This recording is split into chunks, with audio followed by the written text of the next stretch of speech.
Hello, viewers. Welcome to Divine Revelation. My name is David, and I share powerful stories of people who have seen the other side, people who have died, entered a coma, or had near-death experiences. If you enjoy these videos, please consider giving us a thumbs up and subscribing to our channel. Don't forget to hit the bell icon so you won't miss our new videos. Your support helps us grow, and we truly appreciate it. My name is Marcus Thompson, and I'm from Baton Rouge, Louisiana. Growing up, my dad owned an 18-wheeler hauling gravel. Me and my brother were changing tires at 8 years old, driving by 13, and pulling 80,000 pounds on the highway by 15. We were men before we were boys. After high school, I joined the Army at 19, served in Germany and Korea for 6 years, then got into heavy equipment work. It was all I knew 3 weeks straight, 21 days, 7 days a week, 12 hours a day. All I knew was work. I was in Dodge City, Kansas, building a wind farm. On a Saturday morning, I was pushing with my bulldozer when I felt pressure in my neck. It freaked me out. The pain moved into my chest. I'd had similar chest pain a year before in Montana, felt like a horse kicked me in the chest. The hospital said it was heartburn then. I went to my medic asking for Tums. She gave me aspirin and Tums, made me sit down. Then my arms started hurting. I knew it was serious. I started getting sleepy, felt myself passing out. As I was falling, the safety guy was sitting across from me. The last thing I thought was, I hope he catches me. Then everything went black and I was in the stars. I found myself in a huge cave-like place.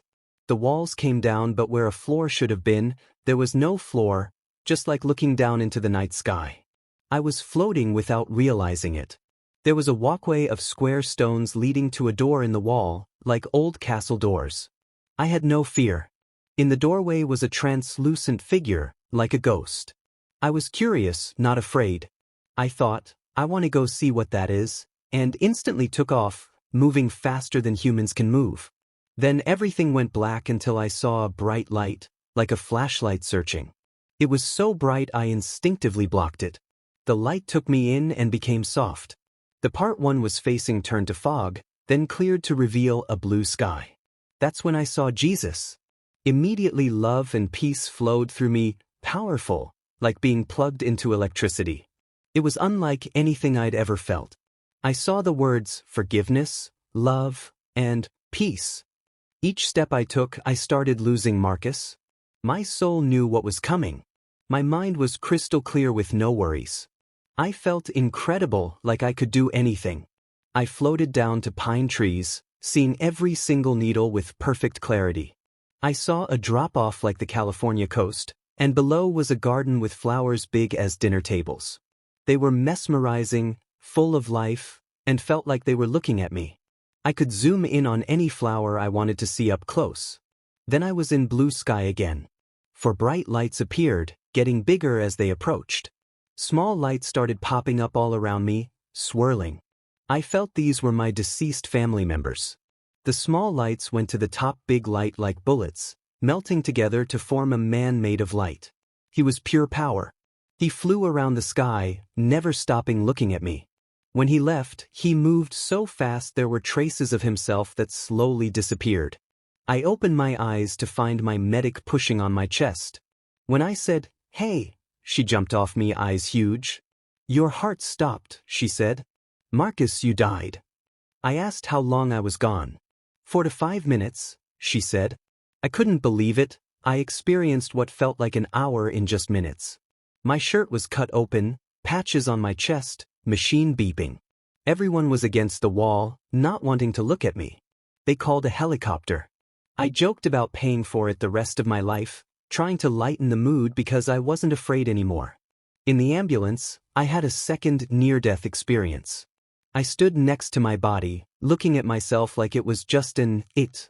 I wanted nothing to do with that body. This time I saw flowers arranged in a big circle, different groups of flowers, each with their own colors. I immediately understood, we're all different, blacks, whites, Chinese, but we're all still in the same circle. We're one regardless of how we look. Nobody's outside the circle. Then I was in space looking at an incredibly blue planet with colors 1,000 times more vivid than here. At the hospital in Wichita, Kansas, they found a blockage. The doctor was amazed I was sitting up talking after a massive heart attack. A nurse told me I'd had a widowmaker heart attack with only a 10% survival chance even in the hospital. I was supposed to die that day.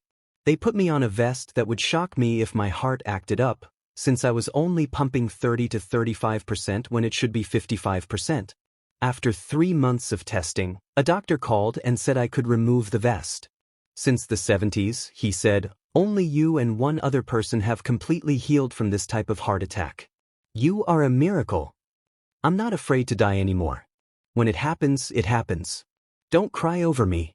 When I got out of the hospital, I went into depression because it was so beautiful there. Nobody understood why I kept saying I wanted to stay.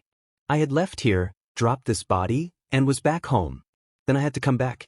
I was upset I couldn't stay. There's no words for that love. It goes beyond human words.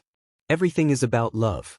I wanted to find people like me, so I started reading NDE experiences. I found so many who said the exact same thing. Everything is about love. I knew I wasn't crazy. I knew I was here to tell my story. That's my job now. When I came back, I was different. I didn't think like everybody else anymore. I was raised in a hellfire church. You better obey the Bible or you'll never see heaven. I died 3 times and never once saw hell. I felt like a god, and I'm just a normal person. I wasn't even in church regularly. I believe in God, loved God since childhood, but I always had questions like why is this guy so mad? Or why put us here then have rules to leave? It made no sense. After I came back, I saw things totally different. I don't judge anybody by their religion because I once believed what I was taught. I can't judge you for believing what you haven't died and seen. But when I came back, I didn't see people anymore. I saw souls. That's how I live my life now. I won't look at you as anything but a soul. The stuff I used to worry about, I try not to anymore. Help who you can when you can. That's all God wants. We're here to help each other, and if you can't find a way to do that, what else is there?